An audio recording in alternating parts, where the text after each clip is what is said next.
Hey, brown sackers, or as we like to call you, BSers. We've got a great episode here for you today. We recorded this one a few days ago with Dayna's aunt and uncle, John and Soso. And I think you'll really love this one because they have something that everybody wants, and that is love. They've gotten through 41 years of marriage, and they'll be sharing some of the tips and secrets that have gotten them to still be living happily ever after. And they're both very successful in their careers. And so if you're interested in learning about how to get started in investing or what to start doing with your finances, this could be a really cool episode for you, as well as should you buy a house? When to start thinking about renting versus buying, and some of the things you should be thinking about when making that leap. And then there's going to be some life tips, some longevity tips, some health tips at the end there. Just a really fun episode, and I hope you can feel the love that was in the room as we were recording this one. I hope you enjoy.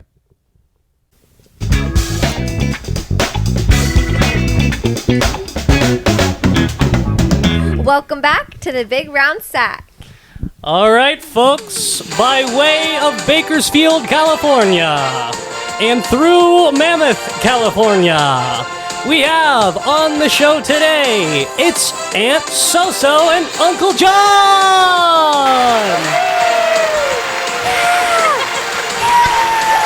Wow, I didn't expect a crowd like this. Wow. All right, that's enough. Jeez, rowdy bunch. Yeah, you got a lot of fans in Mammoth Lakes. Wow. We have followers. Yeah, apparently so. Well, I know you as my aunt and uncle. Joe knows you as his girlfriend's aunt and uncle. And we know you as our niece. Your favorite niece. Don't forget that part. I stand corrected. Who's listening? So, ladies first. Aunt Soso, can you please state your real name?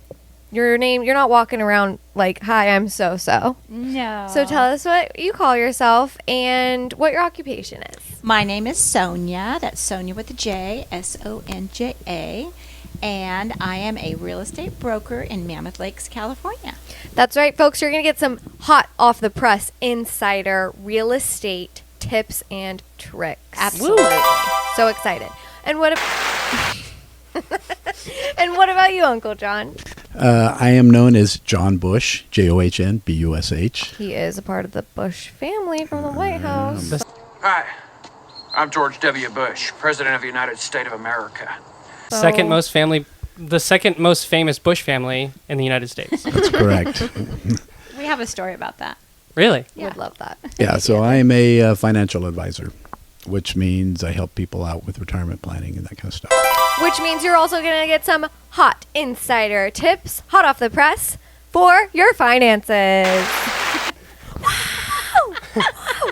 Thank you both for flying up just to be on this podcast. Yeah, that was the whole reason. We paid a fortune for our flight, the rental car, bought all your meals. Yeah. No, we paid for your flights and your rental car and bought all your meals. Yeah, what are the perks to this gig? There's not many. I'll just give you that right now. Hey, we let you guys get in our hot tub. Yeah, that was really nice. Is that good? That's worth the price of admission. Yeah. Well, we're really excited to learn from you today. I think our main audience could really use your wealth of knowledge in your particular fields. You said you had a Bush story. Oh, yeah. So you guys are too young to know this, but George Bush Sr. was president at that time, and that's John's grandpa's name, George Bush. Whoa. Yeah, so yeah. George W. His Bush. name is George W. Bush, just like the first George Bush president. So did you get like a Wow. lot of questions? Well, back in that time, he was really popular, and so Who? George W. Bush, the president, president. or your dad? No. Well, so John's dad's name is George Bush, and John's Yeah. grandpa's name is George W. Bush. Oh my golly. Yeah, it's crazy. But I was traveling a lot for my job, and I was on airplanes all the time and always running late. And this one time I was flying through, I think, Atlanta or San Francisco or something. Doesn't Dallas. matter. Anyway, doesn't matter. And I was late. And this was before 9/11, so things were more flexible.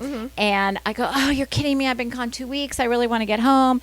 And so the guy looks at my ID, Oh my and he God. says, just trying to make conversation, he said, are you related to George Bush? I go, yes, that's my grandfather. And they pulled up a golf cart. They pulled the plane back into the, They had already unconnected and got me all the way on the plane because I wanted to go home. Got me all the way on the plane. I walked all the way in. I got both feet in, and they were both feet on the plane. Yeah. And I said, I really need to straighten this out because I No. think that you think it's George Bush, the president, and it's George Bush that's not the The president. Bakersfield guy. Yeah, so then they looked at me for a second. It felt like an hour, just a couple seconds, and they laughed and put me in first class. I got home. Oh my! Wow. You must still got first class and Uh-huh. everything. That is unbelievable. That's the only time the Bush name has served me well. Yeah, get me on this flight unless you want the Secret Service here in 30 minutes, no later. Yeah. Did you ever get like funny comments? Well, my dad made reservations, so on the way up here, we stopped at my dad, who lives in Corvallis, Oregon, for 3 nights, and then we're up here for 3 nights. He gave a reservation, his name, George Bush, and I'm like, do you ever get any, comments on that anymore? He goes, oh, yeah. Yeah. Table for 4 for George Bush, please. Everyone's like scrambling. Like, oh my God, you guys! George W. Bush is here. I'm Yeah, George do you ever W. have like Bush. deflated looks on hostesses' faces when you show up to a restaurant? Every time I walk in, They're like, man, I thought it was gonna be him. with or without the name. Go ahead, John. So I broke down the questions into like 3 different categories. And so the 3 categories are love and marriage, careers, and life, just life in general. And I think the first section of love and marriage would be a good place to start, because we've talked about dating, we've talked about love on this podcast before. And how long have you been married for? We have been married 41 years. 41 years. So, I mean, the obvious question there is like, what's the sequel? Yeah, John Mouth. Why? But why? But like, I guess what's the secret to having a long, happy marriage? And that like we know that's a broad question. We want to see like what direction you go with that. Yeah. You want me to start? Yes, dear. Okay. That's secret number one. The secret, I think, for us is that we were friends before we were a couple. Love that. How many years were you guys just friends? Well, that kind of ties into how we met. Okay. Because I was 12 years old when I saw him riding his skateboard down the street, and I thought he was so cute. And I wanted my braces to get stuck with his braces. You guys both had braces. Yeah, we both had braces in 8th grade. And he didn't like me in that way. I was a late bloomer. All the other girls weren't. Yeah. So he had his eyes turned elsewhere. Sure. And then That's a tale Are as you old as kidding time. me, John? Honestly, tale as old as time, huh? I So- plead the 5th. So we were just friends all through high school. Like I dated his friends, he dated mine. We talked to each other after our dates or whatever. And then finally, the week we graduated from high school, we had our first date when we realized that we were more than friends. Aww. But so the secret, I think, is being friends first. Yeah, I love that. And being a late bloomer. You think Yeah. it just built and be a late bloomer so you are friends for a long time. And then once you blossom, Yeah, you're ready to rock. exactly. Okay, so Uncle John, going back to my question, my follow-up question from like you guys being friends, like what do you think? The secret Yeah. to marriage. Well, Thank it's you.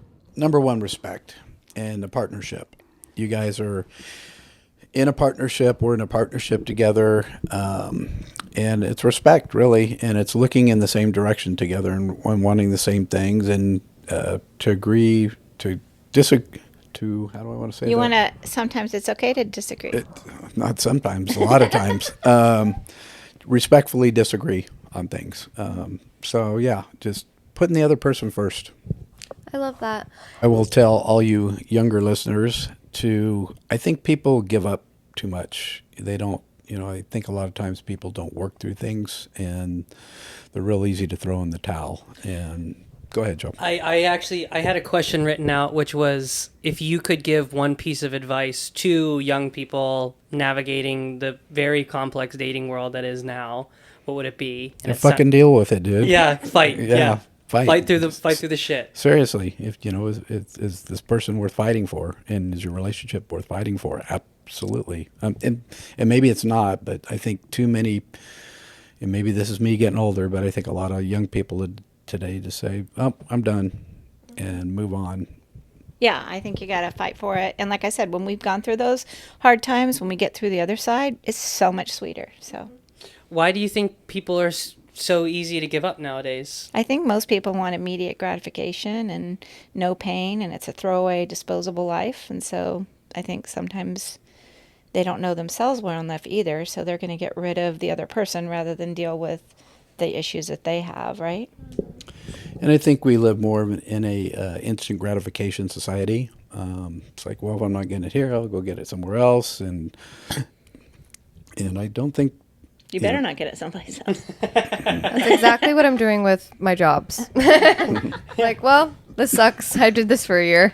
Let me go somewhere else. Yeah, and sometimes it is worth doing that. Don't get me wrong, but yeah, I think that's a secret. And there's some of my friends, I'm sure his friends, that have said, "Why are you guys putting up with this or that when we're gone through bad times?" But we don't care what other people think. What's important is putting our relationship first. So, for the listeners out there that might be saying, yeah, I get what you're saying, but I like my options. I do have options. There's apps now where if I don't like one person, it's as easy as pulling my phone out of my pocket and finding another person and messaging them and meeting up. It's a lot. The barrier to finding a new person now is a lot less than it used to be. Why should someone, being in the position, you guys are a very happy couple. We've seen that all weekend. You guys have said very loving things about each other, and you're laughing and you're smiling and you're we've got them all fooled. But why, or what would you tell those people of like why they should stick it out? I mean, we talk about this a lot because we have a history together. We do something for the first time together. We can say, "Do you remember when we did that?" I mean, it's creating a life together, not just, when you first meet somebody, that's lust and that wears off. But we have like this common life history that we draw on, and we know what's important to each other, and just having the history together is amazing, I think. No, I agree, and I'll elaborate on that. I mean, we grew up together. I always say Sonja had a nickel, I had a nickel, and we worked real hard, and we rubbed them together, and we have what we have. And the thought of if either one of us today went our separate ways is like, man, I can't share this memory with this new person, and this is part of my life and my history, and that to me would be really, really sad. Yeah, and don't get me wrong. I mean, we each have our own identity, but at this point, so much of it is intertwined that sometimes I don't know where I stop and where he starts, And I think you brought up a really good point too, and so like the lust that you get, like when you have a new relationship, it's driven by lust and it's driven by the hormones and dopamine and serotonin, but like that all wears off, and then you're going to be in the same position you were in with the person you were with before when maybe you think things were dying down. And so yeah, because you take your troubles with you. So if you don't work on yourself, you're gonna get in the same place with anybody else. So that doesn't mean that it's still not sexy and lustful, but not the same way. Down, chicken, down, down. And it's values. It's sharing the same values is a real big one too, I think. Yeah. What's a value that the two of you share? A big one. Well, we believe in God, and we believe that we're here for a purpose, and we're very grateful. So we live our life in an attitude of gratitude, and that I notice it's for both of us. We're very optimistic, and these aren't values, but these are kind of just like our core beliefs, that we believe that there are doors open to you all the time, and that's not happening to you. Life is happening for you. We also share, I think a big one is the values as do unto others. And I'm not preaching any scripture or anything like that, but just do unto others, and we live our life like that. Yeah, one thing I'll say about the gratitude piece that I've been thinking about ever since you said it yesterday was, like I feel like we peak every year. Like we say to each other, like we thought we were peaking 5 years ago, 10 years ago, yesterday, tomorrow. Like that is something I believe. Like I always say that to Dayna, where I feel like every year I say this is my favorite year. Yeah. And I really loved hearing you guys say that yesterday, because that ties into something I believe, and I can definitely feel and hear that gratefulness coming from the two of you. To wrap up our love and marriage section, I'm giving you each a prompt, so each of you will have to give an answer to this. Describe your love in a sentence or two for the other person. I only need one word: unconditional. It's beautiful. What was the question? Describe my love. Just like describe your love for Sonja. This is more for you two than our audience. I mean, I just can't imagine my life without Sonja, and that might not be the answer you're looking for, but it's just. I mean, Sonja said it. It's unconditional. I don't mean to steal her answer, but that's what it is. I mean, I am the reason. My reason for being here is for her, not for me. Oh, baby. I want what you guys Okay, have. we're kissing now. Okay, Joe, kiss me. Okay, so you were saying, speaking of your careers, and you're both very successful people. You said earlier, we rubbed our nickels together and we've got to the place, and that was a very modest way of saying you've built a pretty amazing life for the two of you. And you're both very successful at what you do. John, you said earlier, I don't know if people got it because the audio was horseshit, but you are in finance. So you are in real estate. John, my first question to you is, so let's say I'm in my 20s. I haven't really done much investing at all. What are like 2 or 3 things I could do today? Like my experience is nada. What are 2 or 3 things I can do today as somebody who maybe has a couple $1,000? Yep. What can I do today to start taking care of my finances? Absolutely. So number one, live below your means. And this is Finance 101. If you make $1, don't spend $1.10. Live on 80 or 90 cents, or if you can live below that, great. But, I also want to say that you want to balance your life, because I've told this to some people, like I've told this to my brother, and I think he's taken it like to the other extreme. It's like, dude, you got to live too and spend some money. So number one, you have to live below your means, and learn the magic of compound interest. We're not taught this in school. That's a big one. So I always like to throw this one out there.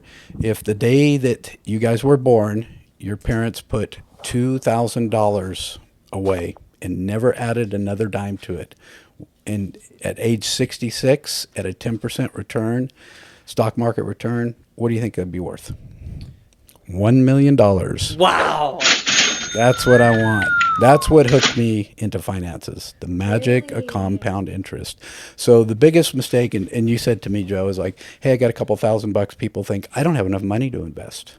And $50 a month, like when Sonja and I first got married, I told her, I started learning about this stuff, and I said, hey, we need to save 10% of our income. And she's like, we can't do that right now. We have a mortgage. We have these bills. So I said, we're going to start with something. And so I got these shoes I like. Yeah, I got these shoes. I need a Gucci bag. Yeah, stay away from the Gucci bags. Another tip.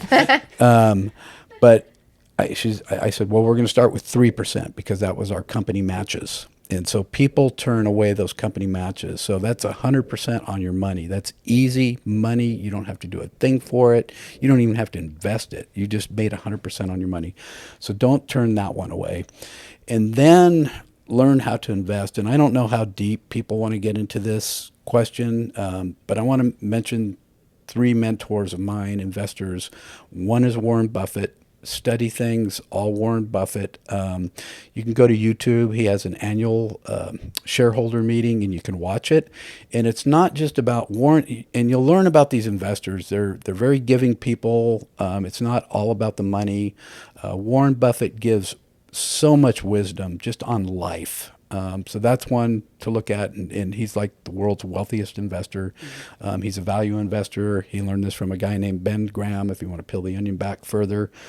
And then Peter Lynch, he's more of a modern day investor. He ran this fund called the Fidelity Magellan Fund. And Oh yeah, the Fidelity Magellan Fund. that one. I've done You a ton of remember research one. on that. Yeah, exactly. I'll take it from here, John. Okay. And here's Dayna. So that fund annualized 29% every year, and I think you ran it for like 13 to 15 years. That's pretty good. That's that was twice what the market returned at that certain period. What do you think his average shareholder in his fund earned? If you expected that he would give you a 29% return, what do you think you should get? 29%, right? Right, yeah. Right, yeah. Most people lost money in his fund. You say, how is that possible? What the hell is even that? I'll tell you how it's possible. Good question, Dayna. Yeah. So there's a company called Dalbar, Dalbar, and they do a study of inflows and outflows of mutual funds every year. And the average, most investors underperform their own investments. Yeah. How do they do that? They get scared out of the market, or they buy when they think, I always like to use the internet bubble. You guys are a little bit young for that because you're internet babies. But, that was the coolest thing. Everybody was just throwing money at it. And if you study the markets, you can see periods of euphoria. And had you know how to beat Peter Lynch's return? Every year in the markets, when he ran that fund, and this is typical of the markets usually fluctuate about 10% on the downside and the upside. So all you had to do when the markets were down to beat a great investor like Peter Lynch was buy when the markets were down. But people won't do that because it's times of fear, like the financial crisis with the housing markets. 9/11 was a big one. It's like a psychological thing. Bingo, Dana. So Peter Lynch famously says, I told you, Fidelity Magellan right here. You did, man. You I know did. it all. He's retired now, but anyway. Peter Lynch says it's not your brain, it's your stomach, what you can stomach. And I really believe everybody's not cut out to be an investor. So, Yeah, I mean, money is just an emotional thing, and there's a lot of fear in it, and it gives us stability. I don't think I have like the best stomach for it because I'm very fear driven with my money.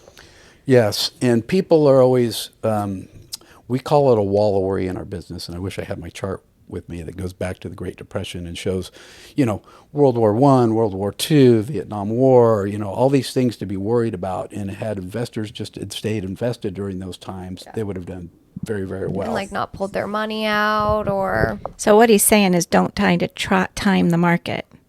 Think about it. When I watch him, I hear him on his conversations. And when the market goes down, people get freaked out and they start selling them. So they're selling low, then they buy high. So just stay in the market.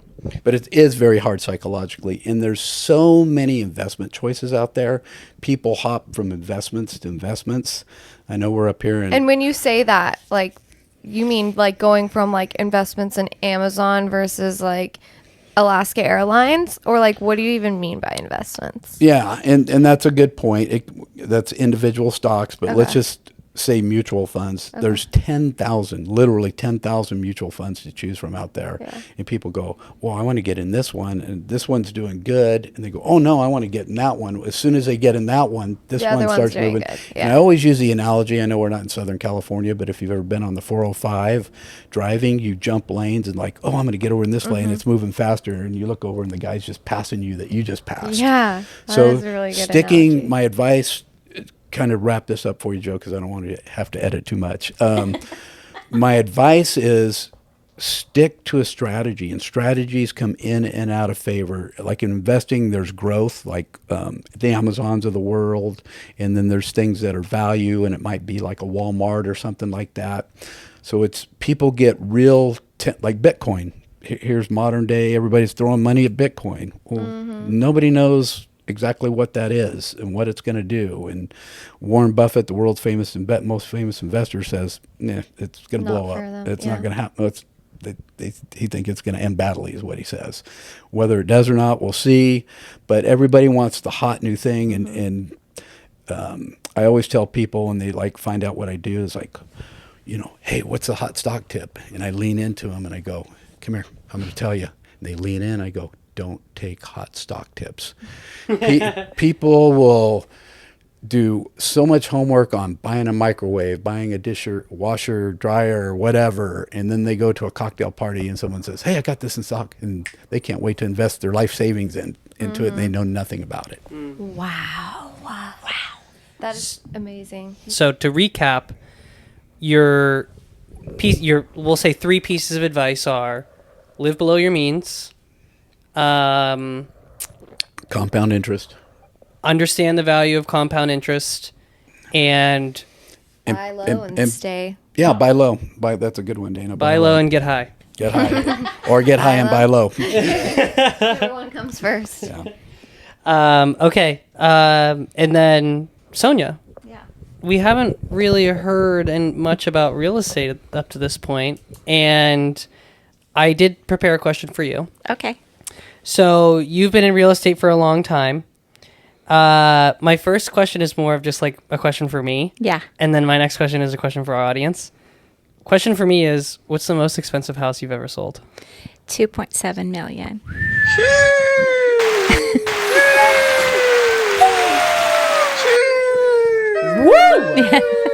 And I forgot a piece of financial advice and ask for Uncle John. Can I ask you really quick? It's Okay. It's financially related. all right, fine. So give the mic back to John. Hey, Uncle John, Yes. can I borrow $10,000 and not give it back to you? My headphones don't seem to be working at the moment. Okay, back to you, Ansa. Okay, good. All right, now we're back to the $2.7 million woman. Sonja, a lot of people our age are at that inflection point of, I've been renting, I've been living in an apartment or maybe living with roommates, and I've been renting. We have a lot of friends who are still renting. Of course, we bought this home. This big brown sack is in the house that we bought. Nice. It looks so good in here. Yeah, thank and it's you. so comfy. Thank you. What would your advice be to people who are having that internal dialogue right now of, should I renew this lease and keep renting, or should I dip my toes into the world of buying homes in the world of real estate? Well, there's a global answer and then specifics based on certain situations. But to me, I think real estate is a great investment, and owning, you're basically paying yourself when you're paying that mortgage versus paying a landlord. And it depends on the market. There's some markets it doesn't make sense to buy or priced out. Where I live, for example, I get the most joy of helping first-time home buyers, but they can't afford to live there. So I get to do that maybe once a year. Mine's all discretionary or second income. Or second homes. But look for the next up and coming market. Like, you guys moved out of where you were living to a more affordable area, and there are up and coming markets all around you. So if you can do it to where you can still have a good lifestyle, save your money, like Uncle John said, save your money, and then put a down payment. I'm going to interject here. So my first financial advice is buy a home. Whoa. Seriously. Your worlds definitely do merge, I feel like. Well, we help people with the biggest financial decisions in their lives. Yeah. And it's very emotional. Sometimes I think we need a psychology degree, because it's a lot of times not fact-based, because money is so emotional. But try to find a place that you don't buy above your means. You might not get your dream home the first time, but look outside your area. Don't be so tied to, I have to live in this neighborhood. Look outside where you might afford, and don't let these interest rates scare you. It's crazy. People are upset about 8% interest. Our first house was 13.75% interest. Oh my God! That's crazy. That needs a sound effect. Yeah, what do we got? What do we got for that? No. No, that's What's another one? This podcast is not ending. 13.5% interest rate. Yeah, sure. 13.75. Oh, my bad. And what do they say? Marry the house and date the mortgage. Yeah. So that's it. Marry the house, date the mortgage. So refinance. Man, we got in there and we refinanced later. And these, and right now everyone, Refinance. yeah, everyone is thinking about these rates, that they were 3%.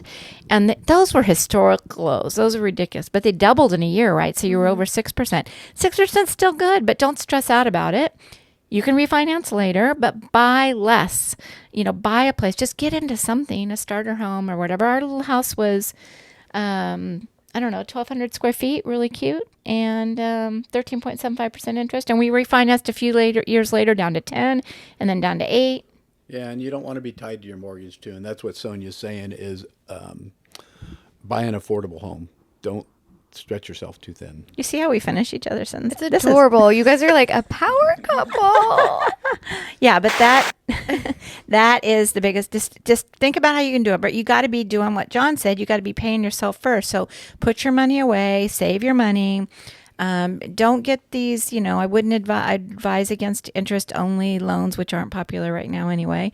But put as much down payment as you can and get into a house and just start investing in yourself. How about paying down that mortgage early? That's a good question. Is that your next question, Joe, or is it John's? My next question is paying down my mortgage early a good idea, or what do we think? Well, how do you do it? How do you do it? Oh, well, it can be a good idea if you want to. So I was talking to Joe and Dayna about this. So if you have a mortgage and you can afford to pay it down, so, we pay extra on our mortgage. And that's what pay it down means. It's just pay it paying down. extra than what. So if my mortgage payment a month is $2,500, I'm paying $3,000. Yeah, however you can afford, put more down on principal. So when you reduce the principal, so your loan balance, if you reduce your principal, that's going to reduce the interest and the length of the loan. So you're going to pay off your loan faster when your principal balance is lower. And I don't think people realize how simple it is. And this is for example, I don't know the exact numbers, but if you pay one extra mortgage payment a year, it almost cuts your mortgage in half. So it's those little things, the magic of compound interest. You got that compound interest, baby. Yeah. I love that. So you've convinced me.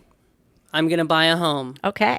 What is the biggest mistake people make when they do decide to buy a house? The biggest mistake they make is not hiring me as their realtor. Yeah, you heard it here. So- And not buying a big brown couch. Yeah. Sack. Seriously, though, I'm not just saying this. They need a good realtor. You can have a bad realtor who's just going to sell you the first home that they think you're going to buy, or you can have somebody that really has your best interest. And be honest with them and tell them stuff. People think, oh, I'm not going to tell them everything because I don't know why. I don't know. But our job is to help you. So if you find somebody you know, like, and trust, maybe referrals are 99% of my business. You find somebody like that and tell them, here's what we want to do, here's what we accomplish. Be candid with them. They'll hook you up with a good realtor. I don't want to know your finances. They don't either. So hook it up with a realtor, with a mortgage broker. Figure it out and partner with somebody good. Because when people How do we know the good from the bad? Well, We're dummies. We're dumb. We're in our 20s. We don't know much. How Well, do we know a bad realtor from a good one? Well, there's a lot of different ways. You can Google them. I have more real Yelp reviews than any other agent in my area, so people are giving you reviews. You can ask other people that have successful transactions. You guys had a good experience with your last agent. If someone asks you, you're going to give them their name. So that's it. But don't, your cousin's brother's nephew that just got their license. No, that's not good. But you want somebody that has good experience, has a track record of success. It doesn't matter, you don't have to be the number one agent in the area because maybe somebody's new and they're still just hungry and good, but somebody that actually puts you first. And you're going to learn that by checking with their references or looking at their reviews.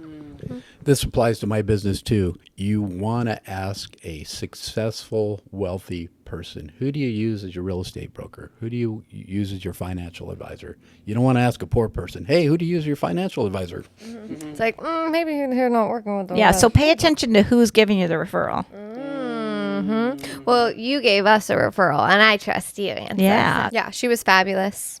We had an incredible experience right when you gave us that referral, and then we got a house very quickly once we used your referral. So thank you so much no for being problem. a part of our journey. And hey, shout out to Laura from the Dwell Home team. Yeah, give her some applause. Laura. I have a question. Are you done with yours? No, we're not. We don't have time for your questions. And so. Yeah. When I think of people who love their jobs, you're like the first person who comes to my mind. Why do you love your job so much? How do you find joy in your work? That's a really good question because I do love what I do. It's funny, if I gave you the answer that people expect. I love helping people. Yeah, that's true. But I really, really like just winning. Yeah. So if I can go out She there, does. whether we're playing Whether board it's games, cards. Should have seen her on the dartboard Yeah. last night. You should have seen her at lunch this morning when we were playing 5 Crowns. and it got brutal out It got there. brutal. So winning to me means having happy clients, helping people achieve their goals.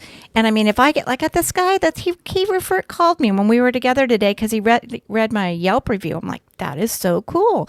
Why do I love it? Because it's a game to me, and it's not a game of people's lives that I don't take seriously. It's a game of how can I be better at this? How can I improve? How can I be number one?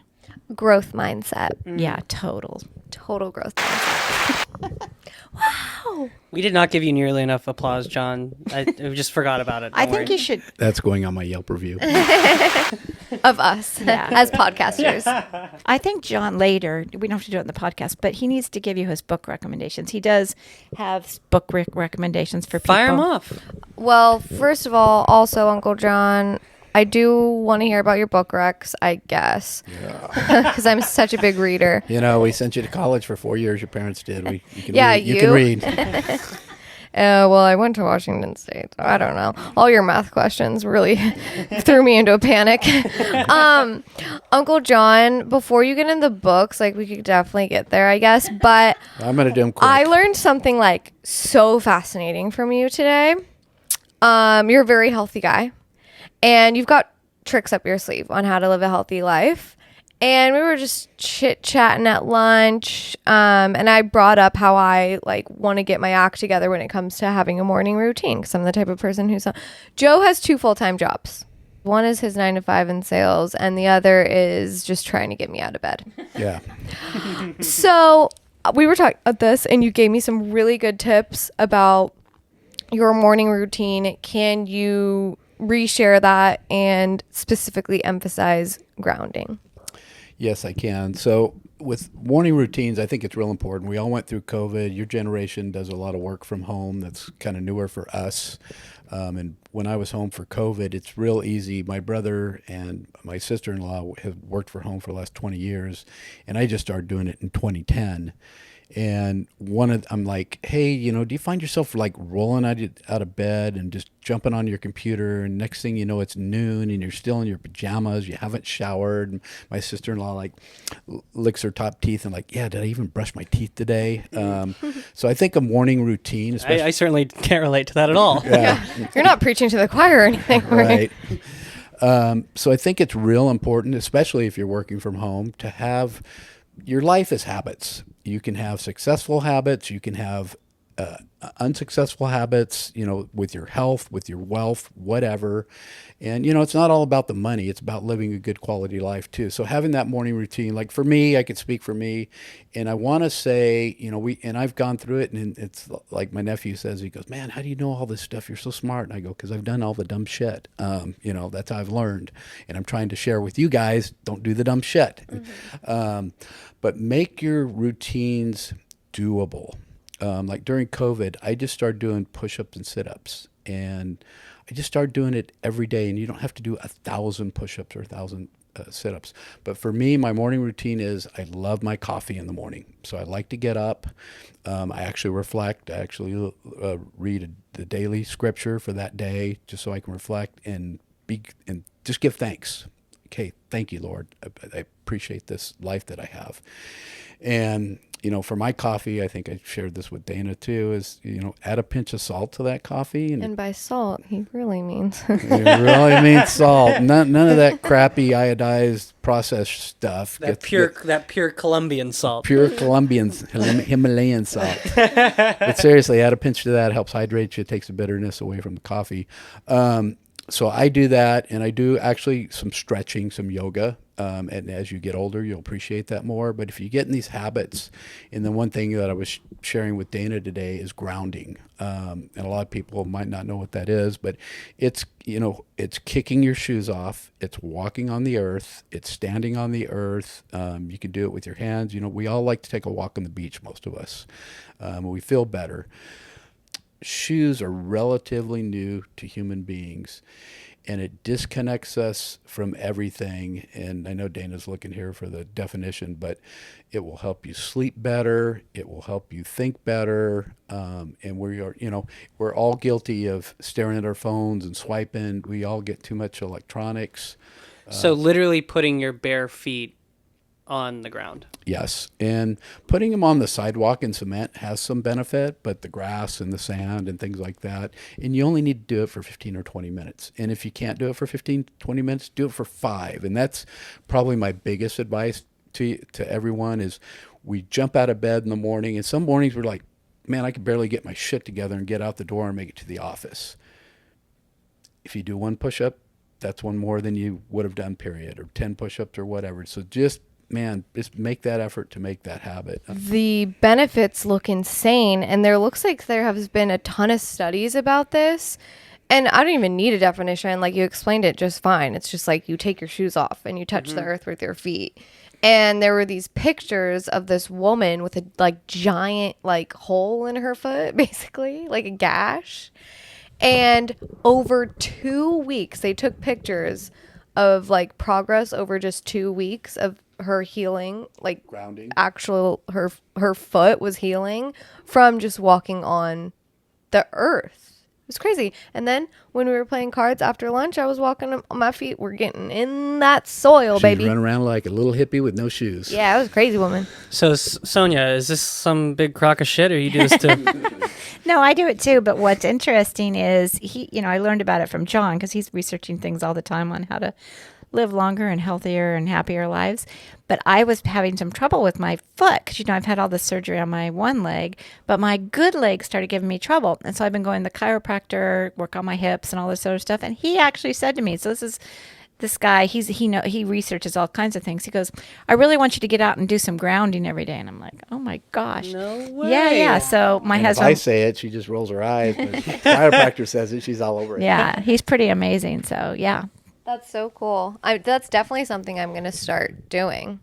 I told them how we were at that garden festival this weekend, and I was like, I feel like we should be walking through these gardens barefoot. Like, why do we have our shoes on? It's crazy. So I was thinking of this too. It's crazy as you're describing this, and I've heard murmurs about this before, but I've never really paid too much attention to it. But it is. I love it when I hear things that I do almost naturally, and then you find out oh no, that is a primal thing within you that is telling you to do that. Where I don't really like having socks on. I am barefoot a lot. I remember when I moved to college, my mom was like, you better not be walking around these city streets with these broken glass and all this shit on the street with bare feet. But it is something it just feels so good. And I've seen those shoes that have the toe hole, or the individual toe holes and things like that. And I always thought about buying shoes like that because and when I do squats at the gym, I'm in bare feet, and it just feels better. It feels more natural. I feel more powerful without shoes on. As you're describing these things, I'm like, yeah, it makes total sense. I feel like my body has naturally been telling me this for years. Joe the genius. Joe the genius, absolutely. No, but we do. We have to, and Joe brings up a good point. We have to listen to our bodies. And time in nature, and less time with the electronics, and your phone, your TV, all that stuff. We have to make time for that. Like I told Dayna, Dayna, get up and walk around the block. That's pretty doable in the morning, right? Because Dana's like, yeah, I didn't get out of bed till 10 o'clock. I was working, but I was working on my laptop, and I'm like, man, you got to get up like you're going to work. And just to kind of give people a background, we live at a ski resort town in Mammoth Lakes, California, and it's 8,000 feet. We're surrounded by the Eastern Sierra Mountains. The top of the mountain where our ski mountain is 11,000 feet. So we have all the hiking and everything you can imagine just right out our front door. We can go skiing, whatever, biking. And we moved up there in 2010 full time out of the Central Valley of California. And I would venture to say we are a lot more relaxed and feel a lot better. We spend a lot more time outside, and I definitely think that is helping with our longevity and our happiness. Get outside, people. Yeah, and this is an audio podcast. Get off your ass. This is an audio podcast, so they can't see this, but John's Jo- ripped. John's ripped. So listen to what he has to You say. can't see this, but Joe has John's a socks silver on. fox, okay? I have socks on Joe, right Joe now. has socks on right now. So don't believe a fucking word I say, I guess. You're a fraud. Fraud. a fraudcast. A fraudcast. That's the new name. Wait, actually, though. Big Brown Sack 2.0. The fraudcast. That's funny. So we talked about love and marriage. We talked about your careers, real estate, finance. Now, Longevity tips.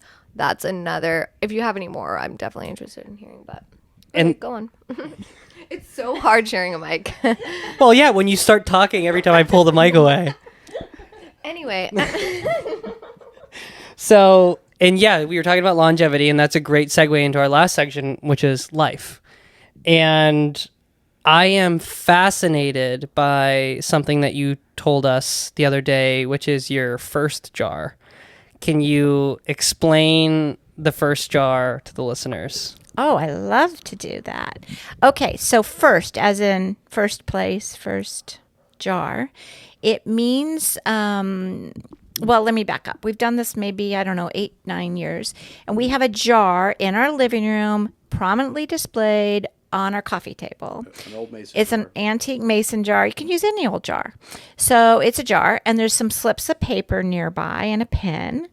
And anytime we do something for the first time, a new hike, a new bike ride, coming to visit you, being on a podcast. Yeah, we get to put that in our first jar. I'm so excited. So we write it on this little slip of paper, and it says the date, what we did, and maybe who we did it with. And it just goes in. It also can be like, sometimes I'll put a plane ticket in there or a concert ticket or whatever. And the idea of the first jar is to keep you out of a rut. So like on the weekend, we're going to ride our bikes. Where do you want to go? Well, we're trying to think of something we haven't done before. So our goal is to do something new and to keep being adventurous. Some people can do it like they try at a restaurant. We don't really do it with food. We do it more with experiences like, hikes, bikes, trips, that kind of thing. And then we keep that all year. And we're not ones that do resolutions. Instead, at the first week of the year, we dump them all out and we look at all the things that we did. And sometimes it prompts us to call somebody, like we might say our first podcast, and we're opening this up that first week. And we'll call you and we'll say, Joe and Dayna, that was so much fun. Do you remember when we did that? How many listeners have we have? Are we in double digits yet? The answer is going to be no. Even by 2024. Yeah. So we do that, and then, but the biggest thing I think, what it's done is it's our experience together. So he's got some firsts in there that are just him, because he does volunteer for our local sheriff's search and rescue. So he'll climb mountains and peaks, or like he just did Mount Rainier a few years ago. So there's things that he's done on his own, and there's things that I've done on my own. Have we mentioned John's ripped? Yeah, and then there's stuff. Have some more wine, Joe. So we do that's the kind of stuff we put in there. And then I put it in an envelope. And so then it says the year on it. And then we start all over again. Yeah, people love the idea, and it's just sharing the experiences. And they don't all have to be grandiose, So just keep that in mind, too. It's like, oh, you didn't have to climb Mount Rainier or something. It's like, hey, we did this experience together. And I love the fact that, and sometimes it's a phone call, sometimes it's a text. I have a friend up there that I do search and rescue with that he takes me on it. He's been up there in the Eastern Sierra forever, so he takes me on a lot of adventures. And so I'll like, hey, Barry, on this day we did such and such peak. And I just want to say thank you, man. That was awesome. And to circle back to my morning routine, lately I've tried to text 3 people in the morning, and it might be an Instagram share message or something like that, or share a post or something. But I'd just like to try to reach 3 people in the morning. So, because it's real easy to not keep your relationships going. Mm-hmm. And, so we try to keep our relationships going. And that's one thing I try to do every morning lately is just, hey, Dayna, thinking about you today, and whatever. Yeah. That is so something I'm feeling. Getting older, friends moving away, not being, down the hall in college. It's so easy. They're your neighbors. They live in the house with you. And first out of college, you move to like a city, and everyone's still in that city and kind of lives in a 10, 15-minute radius. And it's just like you're more social. And then you get in these jobs and things get busy. You move to the suburbs, and like I always say to myself, oh, I'll do that tomorrow. Oh, I'll do it tomorrow. And then months goes by. Tomorrow never comes. Dayna doesn't have too many red flags about her, but when I first met Dayna, I learned something about her that I hadn't seen in anyone I had met before. And it was the amount of unread text messages Oh my God, it's on the her worst. phone. She has it, they're in the hundreds. Her unread. Thank God my phone just died. Oh no, it's back. I have 251 unread text messages. I have 33 missed calls. I have 4,400 emails unread and 3 Snapchats and 8 Instagram DMs. So annoying. So I don't think she's taking your advice, John, is what I'm saying. No, we had this conversation briefly with Dayna today. It's like, give us a thumbs up, give us a thumbs down. Just acknowledge our How hard is that? existence. Yeah. Don't waste any of those 3 texts on Dayna, all right? Because you're getting nothing back. They're going out into the ether. Yeah. So maybe the first jar might say, received a text response from Dayna. Yes. Got a first for 2023. Oh, we got a lively crowd. Yeah. That is a red flag. It's unacceptable. It's so easy to respond to people, and it makes people so happy. Like, Well, no, I think what John's saying is it's not easy. Like, it's not easy to Right, thank you, keep actually. these things up, and so he's very intentional about it. But it is easy to respond with a thumbs up or a thumbs down, Dayna. So give Okay. me the From bird, now give on, me the you're bird, only give getting me a peace thumb. sign, give me something. yeah, okay. The bird. But if you, back to the first jar, I highly recommend you do it. When you talk about love and our relationship too, that's part of it. We're like, what can we do together that we haven't done before? So keep it fresh. Love that. I have a question that maybe won't get recorded, but I just want it a keepsake for us. Okay. So we've spent a good amount of time together now. We've done a few nights like in Laguna Beach when you were down there for Thanksgiving. You've gotten to know Joe a little bit. We're building a relationship now that I'm an adult, and that's like a new fun dynamic. Spending time with Joe and I, like when you guys like go to bed at night and you're like talking about us, like what are some of like the good qualities that you see about our dynamic? Or We actually almost cried about this because we said it brings us great joy to see you so happy. And you both seem happy. And no, I'm crying. Yeah, I'll have to take this over. What was the question? No, what we talk about is you guys, we reflect on our lives, starting our lives together. We're so happy for you. You bought your first home, you're starting your lives. And, we feel like we're in a position now that we can share some of these things that hopefully you guys can take away. But we see, sometimes it's real easy in this world to be pessimistic and go, oh, this new generation, the world's going to hell in a handbasket, and it's all over with. You give us hope. We're happy. We are happy. Even though I tried to warn Joe, get out. His family is crazy. But no, seriously, we are elated. I mean, it's bringing us back to when we were starting out, and Exciting. We're happy for you, and we can kind of see the road ahead that you guys are going to go down, though we don't know the exact details of it. we don't either. Yeah, I know. But no, we are thrilled that there's this young couple that seem to really love and respect each other, and there's like a whole future ahead for them. So nice. Wow. Don't it up. Yeah, that's Joe. really, Joe. honestly, that's really sweet, and thank you so much for saying that. That's really, What he said. really awesome to hear. Yeah, well, we wouldn't say it if it wasn't true, honestly. Yeah. So Joe you approve of the guy? Yeah, thumbs up for Joe. Oh yeah, I tried to warn Joe. Joe's great. Anything happens to you, we get to keep Joe. No, I mean, seriously, Dayna seems the happiest I've ever seen her, really at peace, and that's because of her partner. Yeah, it is. Yeah. And I can say all those same things about Dayna. She elevates my life in every single way. Nice. this is funny that you're asking about me, because my last question to the two of you is there, when you think of Dayna in your life, is there like a certain memory that comes up? It's funny. I have so many little things that stand out about Dayna, but when someone says, if someone was to ever say, tell me about your niece or it's just, Dayna's always been happy. I remember when she was little, she'd just be happy and she was always smiling and she was a pleaser. She wanted to make you smile and happy. So, I mean, like right now, all these pictures are going through my head, whether we're just visiting or it's a birthday party or Christmas, just happy. And it makes me smile and she brings joy to everyone she meets. Thanks, Aunt So. Mm-hmm. Yeah, just happiness. You radiate happiness. I appreciate that. Mm-hmm. All the time. Is that true, Joe?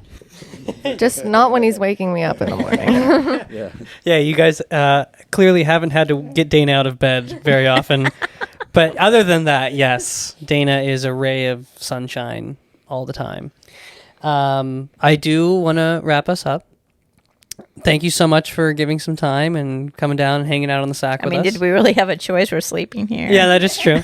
We're basically holding you hostage for a podcast. But if there is one thing that you want people, and you can have different answers, each of you, but we talked about a lot. We talked about love. We talked about marriage. We talked about your careers. We talked about enjoying life, health. If there's one thing you want people to take away from this podcast, what would it be? I would hope the theme that you hear from us is we choose happiness.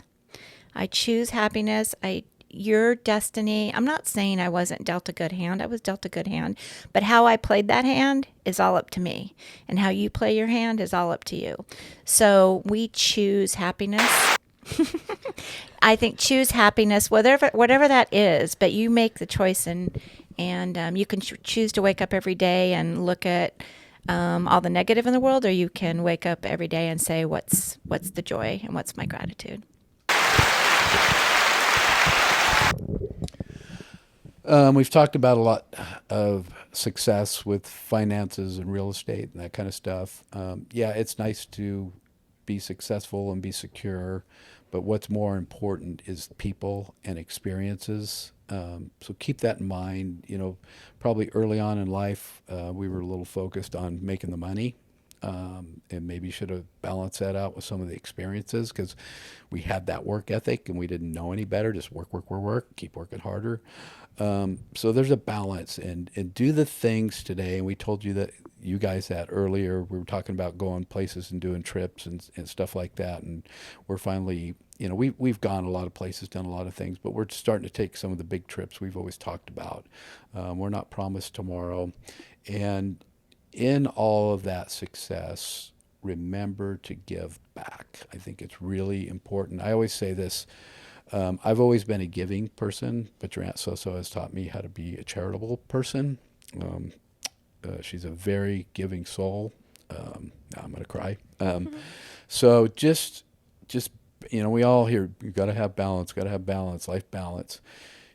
We want enough money in the bank to be secure and those types of things, but you can't take that away. So don't forego the things. Do the things, balance the things.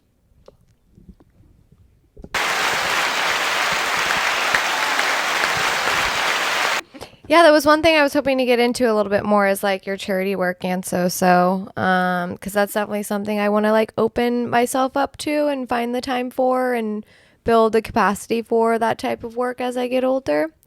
So I guess we're just going to have you back on the pod. We'll come back another time. Yeah. Well, thank you so much for coming. We talked about a lot of, I think, important things. And to the theme of our podcast lately, The fraudcast, as I'm wearing my socks, talking about how I don't wear socks all the time. We talk about how, something we really believe in is to live a full life, is to spend some time in thought, is to allow your emotions to move you to tears, and you should laugh.